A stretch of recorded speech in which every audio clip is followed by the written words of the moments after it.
வணக்கம். ஜெம் செய்திகளுக்காக குணா. இந்திய நேரப்படி மதியம் 1:30 மணி செய்திகள். முதலில் ஜெம் தலைப்பு செய்திகளை காணலாம். உலகம் முழுவதும் ஆங்கில புத்தாண்டு சிறப்பாக கொண்டாட்டம். நாடு முழுவதும் உள்ள கோவில்களில் ஆங்கில புத்தாண்டையொட்டி மக்கள் சிறப்பு வழிபாடு.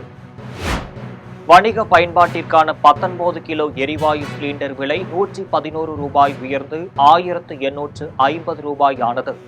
உணவகங்கள், தேநீர் கடைகளில் உணவு பண்டகங்களின் விலை உயரும் என வணிகர்கள் கருத்து.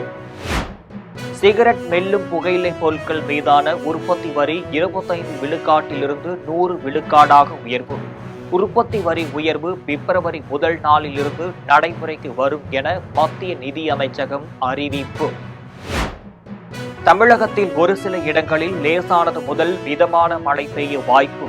இன்று காலை 8:30 மணியுடன் முடிந்த 24 மணி நேரத்தில் அதிக அளவாக சென்னை பெரம்பூரில் 11 சென்டிமீட்டர் மழை பதிவு. வலுவற்ற அமைதி திட்டத்தை ஏற்க முடியாது என்று உக்ரைன் அதிபர் விளாடிமிர் ஜெலன்ஸ்கி அறிவிப்பு. போர் நிறுத்த விரும்புவதாகவும் அதே நேரத்தில் ரஷ்யாவிடம் சரணடைய முடியாது என்று சூளுரை. இனி வருவது விரிவான செய்திகள். உலகம் முழுவதும் ஆங்கில புத்தாண்டு கொண்டாடப்பட்டு வருகிறது. நாடு முழுவதும் உள்ள கோவில்களில் மக்கள் சிறப்பு வழிபாடு நடத்தினர். 2026ஆம் ஆண்டின் முதல் சூரிய உதயத்தை பார்க்க இந்தியாவின் தென்கோடியான கன்னியாகுமரியில் ஆயிரக்கணக்கான பொதுமக்கள் குவிந்துள்ளனர்.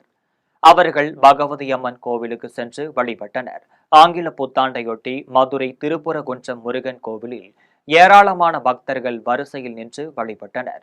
சென்னை வடபழனி முருகன் கோவிலில் ஆங்கில புத்தாண்டையொட்டி காலை முதல் ஆயிரக்கணக்கான பக்தர்கள் வரிசையில் நின்று வழிபட்டனர். மேற்கு வங்கத்தின் கொல்கத்தா தட்சிணேஸ்வரத்தில் உள்ள மகாகாளி கோவிலில் ஆங்கில புத்தாண்டையொட்டி சிறப்பு வழிபாடு நடைபெற்றது.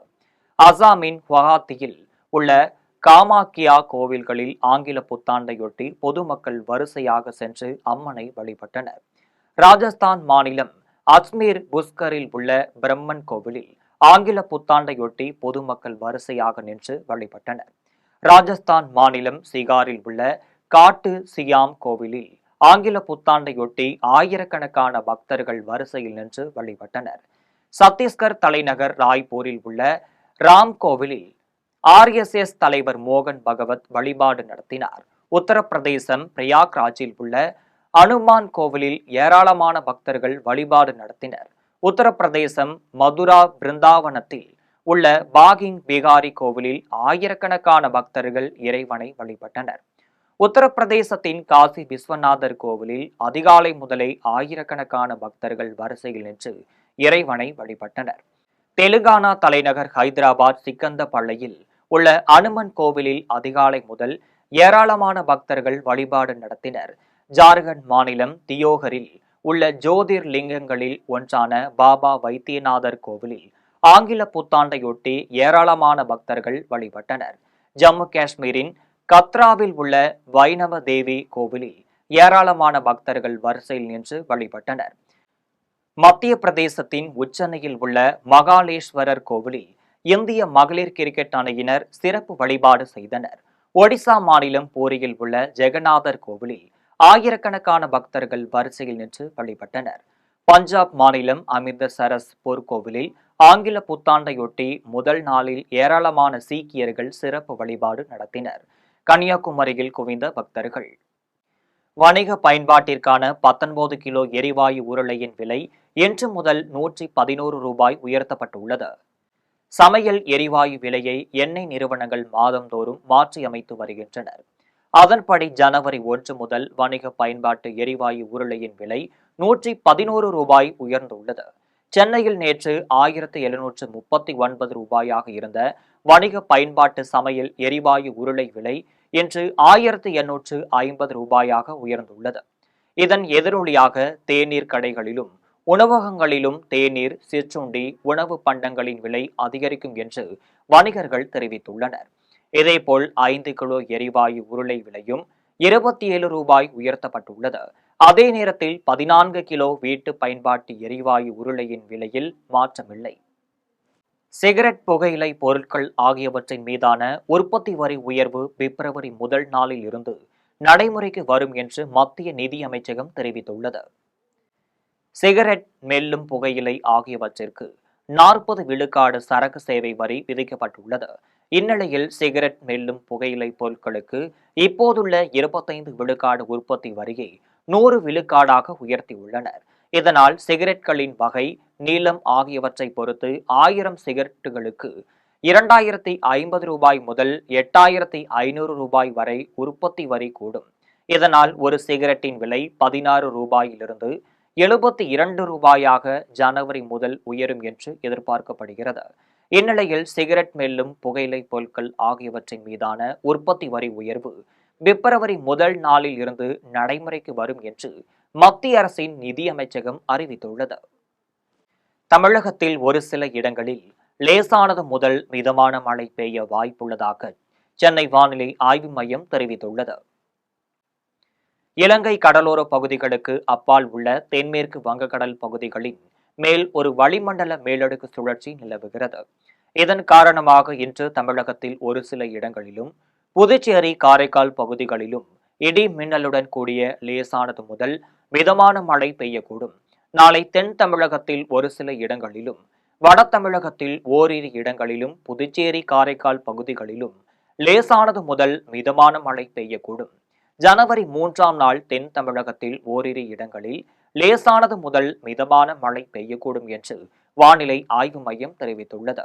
நேற்றிரவு சென்னை, செங்கல்பட்டு, காஞ்சிபுரம், திருவள்ளூர் மாவட்டங்களில் பரவலாக மழை பெய்துள்ளது. இன்று காலை 8:30 மணியுடன் முடிந்த 24 மணி நேரத்தில் அதிக அளவாக சென்னை பெரம்பூரில் 11 சென்டிமீட்டரும், எண்ணூரில் 10 சென்டிமீட்டரும் மழை பதிவாகியுள்ளது. வலுவற்ற அமைதி திட்டத்தை நிராகரிப்பதாகவும், ரஷ்யாவிடம் சரணடையாமல் போரை நிறுத்த விரும்புவதாகவும் உக்ரைன் அதிபர் விளாடிமிர் ஜெலன்ஸ்கி தெரிவித்துள்ளார். உக்ரைனுக்கும் ரஷ்யாவிற்கும் இடையே 3 ஆண்டுகளாக போர் நீடிக்கிறது. இதை முடிவுக்கு கொண்டு வந்து அமைதி நிலவ செய்வதாக அமெரிக்க அதிபர் டொனால்ட் ட்ரம்ப் முயன்று வருகிறார். ட்ரம்ப் தயாரித்துள்ள அமைதி திட்டத்தை ஏற்க செய்வதற்காக உக்ரைனுடனும் ரஷ்யாவுடனும் அமெரிக்கா தூதர்கள் தனித்தனியாக பேச்சுவார்த்தை நடத்தினர். இந்நிலையில் உக்ரைன் அதிபர் விளாடிமிர் ஜெலன்ஸ்கி ஆங்கில புத்தாண்டையொட்டி தொலைக்காட்சியில் நாட்டு மக்களுக்கு உரையாற்றியுள்ளார். அதில் போரை முடிவுக்கு கொண்டு வர உக்ரைன் விரும்புவதாகவும், அதே நேரத்தில் இப்போது தயாரிக்கப்பட்டுள்ள அமைதி திட்டம் உக்ரைனின் இறையாண்மையை குலைக்கும் வகையில் உள்ளதாகவும், அதை ஏற்கப் போவதில்லை என்றும் தெரிவித்துள்ளார்.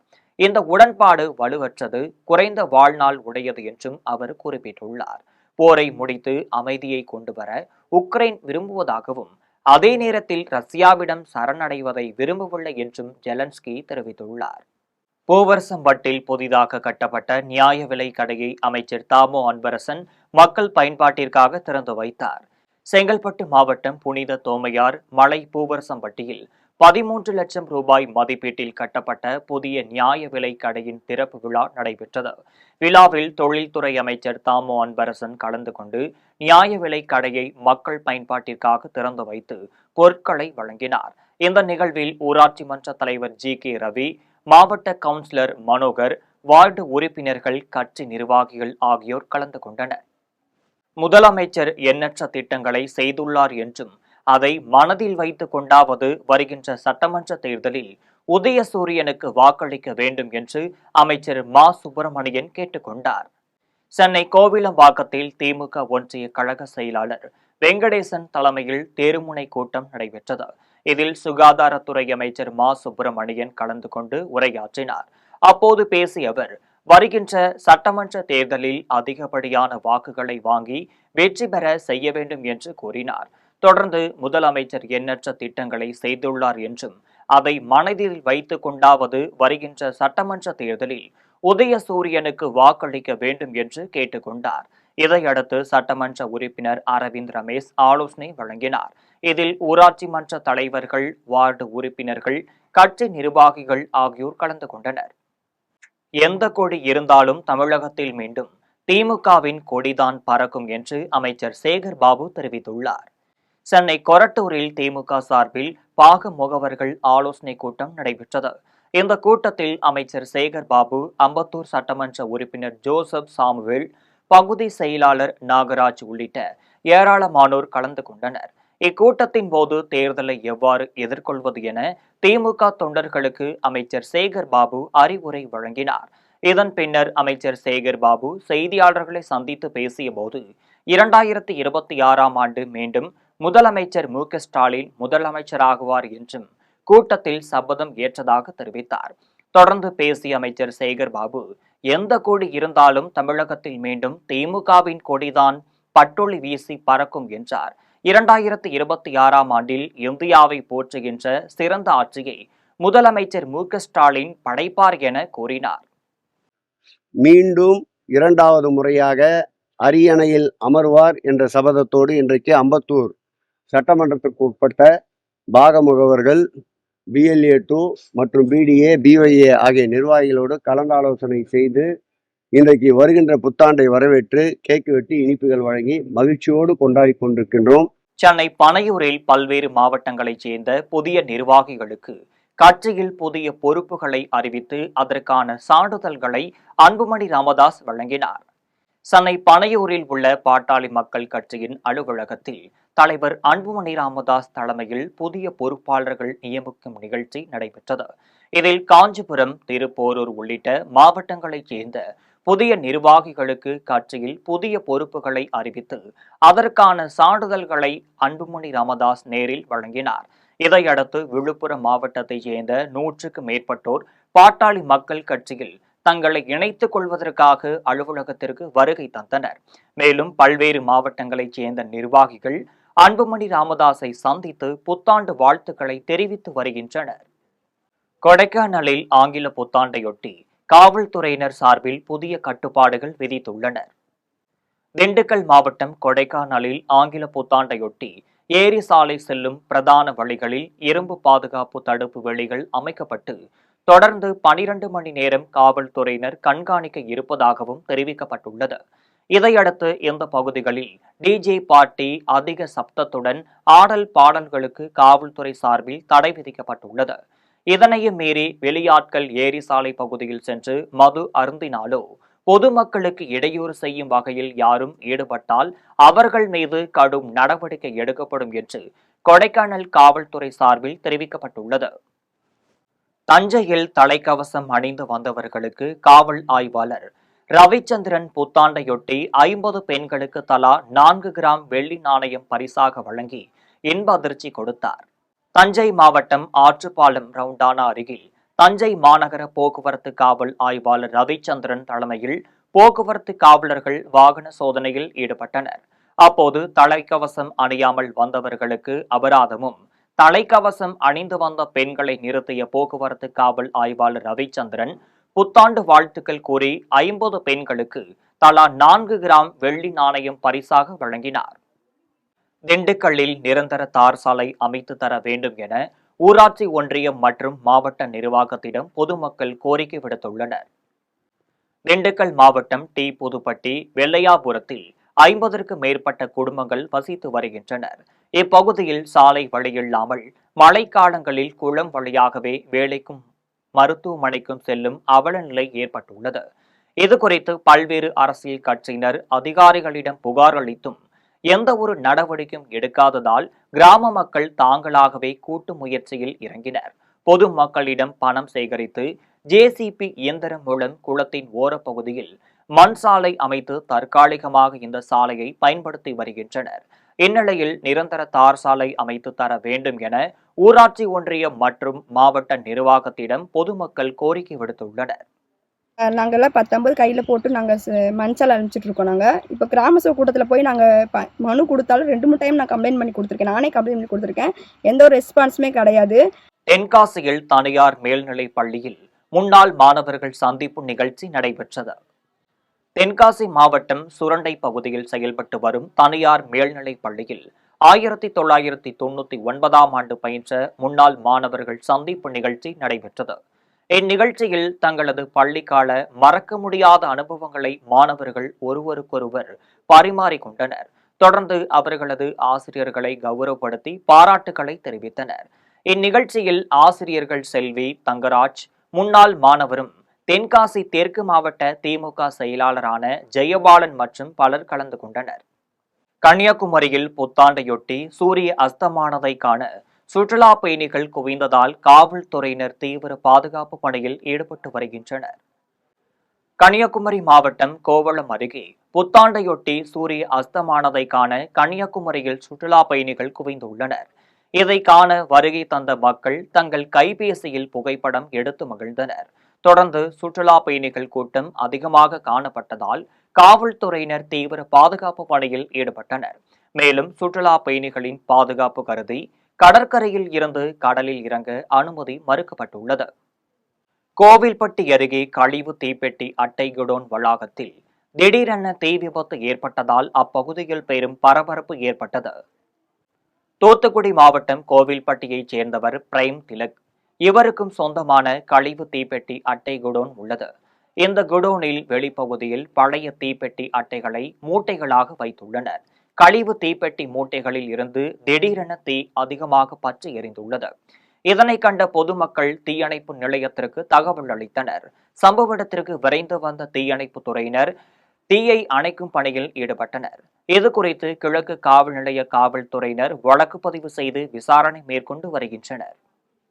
கடலூரில் புத்தாண்டையொட்டி மது பாட்டில்கள் பறிமுதல் செய்து காவல்துறையினர் அளித்து வருகின்றனர். கடலூரில் புத்தாண்டையொட்டி 84 இடங்களில் தற்காலிக சோதனை சாவடி அமைத்து 1600 காவல்துறையினர் தீவிர பாதுகாப்பு பணியில் ஈடுபட்டு வருகின்றனர். இதில் மது அருந்திவிட்டு வாகனம் ஓட்டுவோர் மீது வழக்கு பதிவு செய்யப்பட்டு வாகனங்கள் பறிமுதல் செய்யப்படும் என மாவட்ட காவல் கண்காணிப்பாளர் ஜெயக்குமார் தெரிவித்துள்ளார். தொடர்ந்து புதுச்சேரி தமிழக எல்லைப் பகுதியான ஆல்பேட்டையில் மது பாட்டில்கள் பறிமுதல் செய்து உடனுக்குடன் காவல்துறையினர் அளித்து வருகின்றனர். திருப்பூரில் தனியார் உணவக ஊழியர் மீது உயர் மின்னழுத்தம் தாக்கி படுகாயமடைந்த நிலையில் கோவை அரசு மருத்துவமனையில் தீவிர சிகிச்சை பிரிவில் அனுமதிக்கப்பட்டுள்ளார். திருப்பூர் மாவட்டம் தாராபுரத்தில் திருச்சியைச் சேர்ந்தவர் டேவிட் குமார் என்பவர் தனியார் உணவகத்தில் வேலை செய்து வந்துள்ளார். இந்நிலையில் உணவகத்தின் புகை குழாயில் அடைப்பு ஏற்பட்டதால் அதனை சரி செய்யும் நோக்கில் டேவிட் குமார் மேல் கூரைக்கு ஏறியுள்ளார். அப்போது கூரையின் அருகே சென்ற உயர் அழுத்த மின்கம்பி அவரது உடலில் உரசியதால் திடீரென மின்சாரம் தாக்கி தூக்கி வீசப்பட்டார். இதையடுத்து உயிருக்கு ஆபத்தான நிலையில் அவர் தரையில் விழுந்தார். இந்த சம்பவத்தை கண்ட உணவக ஊழியர்கள் மற்றும் பொதுமக்கள் உடனடியாக தாராபுரம் தீயணைப்பு நிலையத்திற்கு தகவல் தெரிவித்தனர். சம்பவ இடத்திற்கு விரைந்து வந்த தீயணைப்பு துறையினர் உயிருக்கு போராடி கொண்டிருந்த டேவிட் குமாரை மீட்டு கோவை அரசு மருத்துவமனைக்கும் தனியார் ஆம்புலன்ஸ் மூலம் அனுப்பி வைத்தனர். இதையடுத்து தீயணைப்பு துறையினர் அருகிலிருந்த கடைகள் மற்றும் கட்டிடங்களுக்கு தீ பரவாமல் இருக்க உடனடியாக தீயை அணைத்தனர். இந்த சம்பவம் குறித்து தாராபுரம் காவல் ஆய்வாளர் விஜய சாரதி வழக்கு பதிவு செய்து விசாரணை மேற்கொண்டு வருகிறார். பேருந்து நிறுத்தத்தில் கஞ்சா புகைத்த 2 இளைஞர்கள் ஒரு முதியவரை தாக்கிய போது அருகாமையில் இருந்த காவலர்கள் கண்டு கொள்ளாமல் இருந்த சம்பவம் பொதுமக்களிடையே பெரும் அச்சத்தை ஏற்படுத்தியுள்ளது. வடசென்னை திருவொற்றியூரில் உள்ள N4 துறைமுக பேருந்து நிறுத்தத்தில் இளைஞர்கள் 2 கஞ்சா புகைத்துக் கொண்டிருந்தனர். அப்போது பேருந்து நிறுத்தத்தில் நின்று கொண்டிருந்த முதியவர், ஆத்திரையா, இளைஞர்களிடம் கஞ்சா புகைக்கக்கூடிய இடமா இது என கேள்வி எழுப்பினார். இதனால் ஆத்திரமடைந்த இளைஞர்கள் ஆத்திரையா மீது தாக்குதல் நடத்தினர்.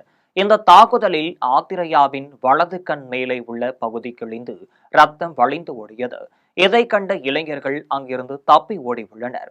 இந்நிலையில் இளைஞர்கள் ஆத்திரையாவை தாக்கும் போது அருகாமையில் தான் போக்குவரத்து புலனாய்வு பிரிவு ஆய்வாளரும் அவருடைய வாகன ஓட்டுநரும் நின்று கொண்டிருந்தனர். ஆனால் கண்டு கொள்ளாமல் இருந்த சம்பவம் பொதுமக்களிடையே பெரும் அச்சத்தை ஏற்படுத்தியுள்ளது. புதுசுரண்டை CSI கிறிஸ்துவ தேவாலயத்தில் நடைபெற்ற சிறப்பு பிரார்த்தனையில் ஏராளமான கிறிஸ்தவர்கள் கலந்து கொண்டு பிரார்த்தனையில் ஈடுபட்டனர். தென்காசி மாவட்டம் வீரகேரளம்புதூர் அருகே புதுசுரண்டை CS கிறிஸ்துவ தேவாலயத்தில் ஆங்கில புத்தாண்டையொட்டி நள்ளிரவு 12 மணிக்கு சேகர தலைவர் ஜெகன் தலைமையில் சிறப்பு பிரார்த்தனை நடைபெற்றது.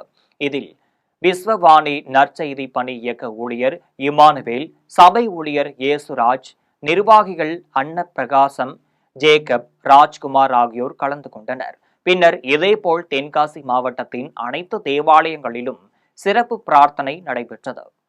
புனித பெரிய அந்தோணியர் ஆலயத்தில் ஆங்கில புத்தாண்டை வரவேற்கும் விதமாக நடைபெற்ற கூட்டு பிரார்த்தனையில் ஏராளமான பொதுமக்கள் கலந்து கொண்டனர்.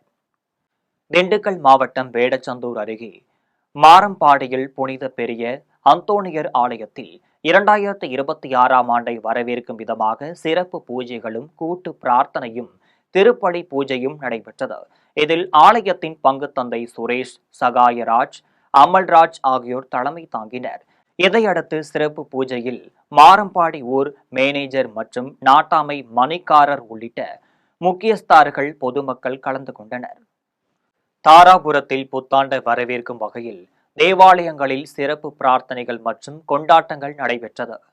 திருப்பூர் மாவட்டம் தாராபுரத்தில் புத்தாண்டை வரவேற்கும் வகையில் தேவாலயங்களில் சிறப்பு பிரார்த்தனைகள் மற்றும் கொண்டாட்டங்கள் நடைபெற்றது. இதனை முன்னிட்டு நகரின் பல்வேறு பகுதிகளில் அமைந்துள்ள தேவாலயங்கள் வண்ண வண்ண விளக்குகள், மலர் அலங்காரங்கள் சிறப்பாக அலங்கரிக்கப்பட்டுள்ளனர்.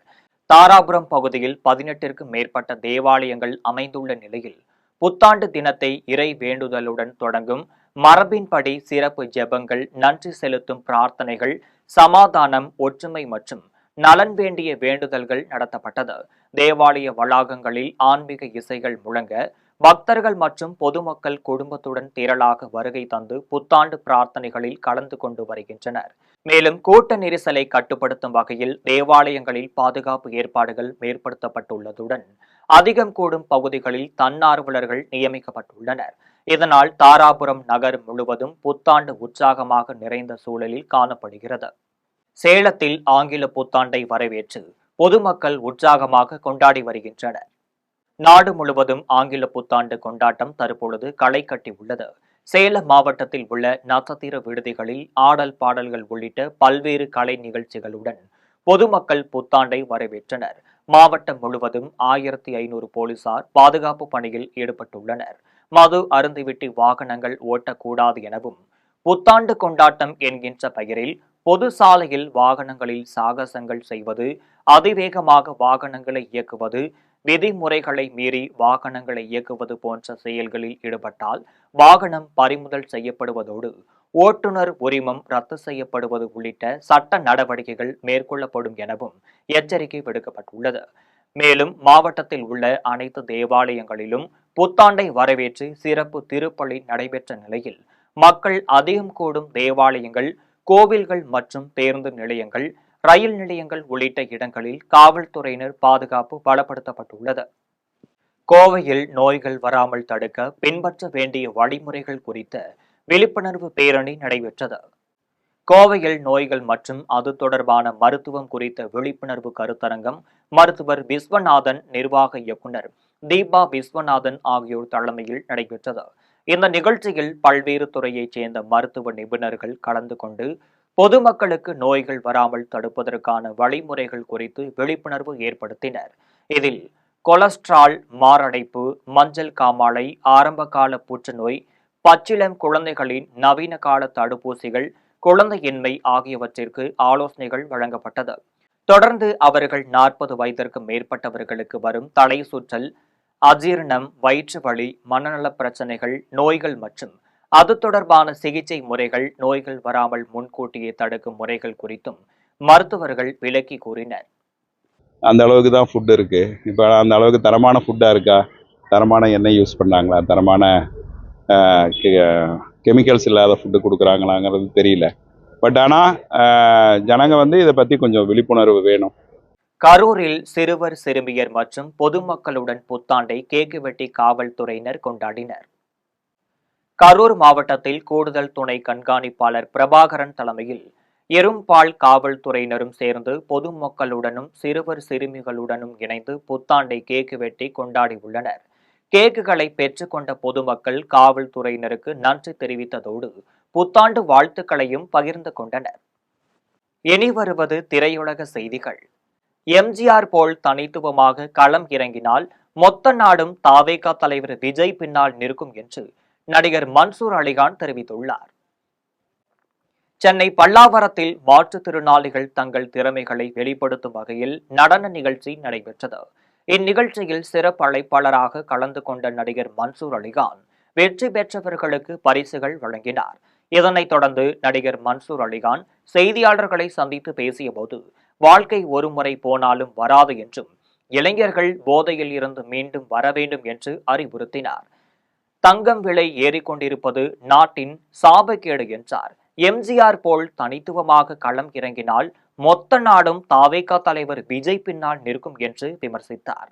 முன்னாள் முதலமைச்சர் ஜெயலலிதா ஏழைகளுக்கு தாலி தங்கம் வழங்கியது போல திருமணத்திற்கு 10 பவுன் தங்கம் தமிழக அரசு வழங்க வேண்டும் என்று கோரிக்கை விடுத்தார்.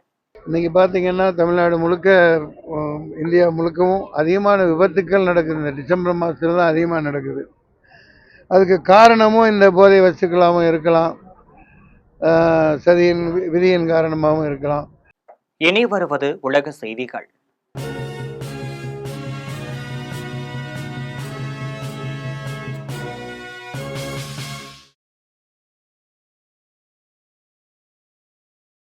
ஏமனில் உள்ள ஐக்கிய அரபு அமீரக படைகள் மீது சவுதி அரேபியா தாக்குதல் நடத்தி நேரடியாக எச்சரிக்கை விடுத்துள்ளது. ஏமனில் ஐக்கிய அரபு அமீரகத்தின் கட்டுப்பாட்டில் உள்ள முகல்லா துறைமுகத்தை குறிவைத்து சவுதி அரேபியா தாக்குதல் நடத்தியது. இந்த தாக்குதலில் அரபு அமீரகத்தில் இருந்து வந்த கப்பல்கள் தகர்க்கப்பட்டனர். தொடர்ந்து ஏமன் பிரிவினைவாதிகளும் ஆதரவாக ஐக்கிய அரபு அமீரகம் மேற்கொள்ளும் நடவடிக்கைகள் மிகவும் ஆபத்தானவை என சவுதி அரேபியா நேரடியாக எச்சரித்துள்ளது. இனி வருவது விளையாட்டு செய்திகள்.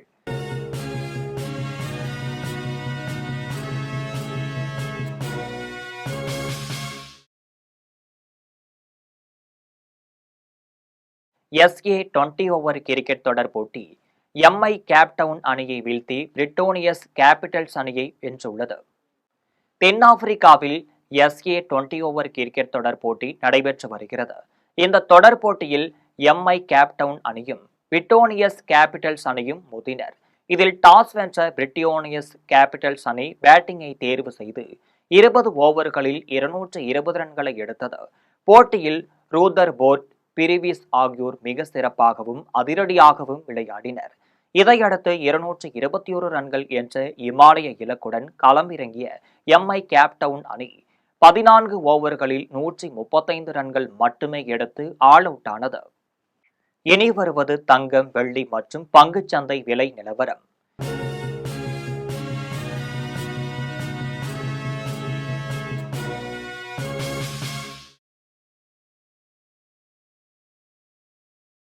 சென்னையில் ஆபரண தங்கம் என்று ஒரு சவரன் 99,520 ரூபாய்க்கு விற்பனை செய்யப்படுகிறது. சென்னையில் இன்று ஆபரண தங்கத்தின் விலை கிராமிற்கு 40 ரூபாய் குறைந்து 12,440 ரூபாய்க்கு விற்பனை செய்யப்படுகிறது. மேலும் ஒரு சவரன் 320 ரூபாய் குறைந்து 99,520 ரூபாய்க்கு விற்பனை செய்யப்படுகிறது. 24 கேரட் தூய தங்கம் ஒரு சவரன் 1,08,912 ரூபாய்க்கு விற்பனை செய்யப்படுகிறது. மேலும் ஒரு கிராம் வெள்ளி 256 ரூபாய்க்கும் 1 கிலோ வெள்ளி 2,56,000 ரூபாய்க்கும் விற்பனை செய்யப்படுகிறது. இந்திய பங்குச் சந்தைகளில் வணிகம் இன்று உயர்வுடன் காணப்படுகிறது. மும்பை பங்குச்சந்தை பங்கு விலை குறியீட்டு எண் சென்செக்ஸ் 135 புள்ளிகள் அதிகரித்து 85,355 புள்ளிகளில் வணிகமாகிறது. தேசிய பங்குச்சந்தை பங்கு விலை குறியீட்டு எண் நிப்டி 44 புள்ளிகள் அதிகரித்து 26,173 புள்ளிகளில் வணிகமாகிறது. மீண்டும் ஜெம் தலைப்பு செய்திகள். உலகம் முழுவதும் ஆங்கில புத்தாண்டு சிறப்பாக கொண்டாட்டம். நாடு முழுவதும் உள்ள கோவில்களில் ஆங்கில புத்தாண்டையொட்டி மக்கள் சிறப்பு வழிபாடு. வணிக பயன்பாட்டிற்கான 19 கிலோ எரிவாயு சிலிண்டர் விலை 111 ரூபாய் உயர்ந்து 1,850 ரூபாய் ஆனது. உணவகங்கள், தேநீர் கடைகளில் உணவு பண்டகங்களின் விலை உயரும் என வணிகர்கள் கருத்து. சிகரெட், மெல்லும் புகையிலை பொருட்கள் மீதான உற்பத்தி வரி 25 விழுக்காட்டிலிருந்து 100 விழுக்காடாக உயர்வு. உற்பத்தி வரி உயர்வு பிப்ரவரி முதல் நாளிலிருந்து நடைமுறைக்கு வரும் என மத்திய நிதி அமைச்சகம் அறிவிப்பு. தமிழகத்தில் ஒரு சில இடங்களில் லேசானது முதல் மிதமான மழை பெய்ய வாய்ப்பு. இன்று காலை 8:30 மணியுடன் முடிந்த 24 மணி நேரத்தில் அதிக அளவாக சென்னை பெரம்பூரில் 11 சென்டிமீட்டர் மழை பதிவு. வலுவற்ற அமைதி திட்டத்தை ஏற்க முடியாது என்று உக்ரைன் அதிபர் விளாடிமிர் ஜெலன்ஸ்கி அறிவிப்பு. போர் நிறுத்த விரும்புவதாகவும் அதே நேரத்தில் ரஷ்யாவிடம் சரணடைய முடியாது என்று சூளுரை. இத்துடன் ஜெம் செய்திகள் நிறைவடைகின்றன. மீண்டும் ஜெம் செய்திகள் மாலை 6 மணிக்கு. உடனுக்குடன் செய்திகளை காண gemlive.tv என்ற இணையதளத்தில் இணைந்திருங்கள். நன்றி, வணக்கம்.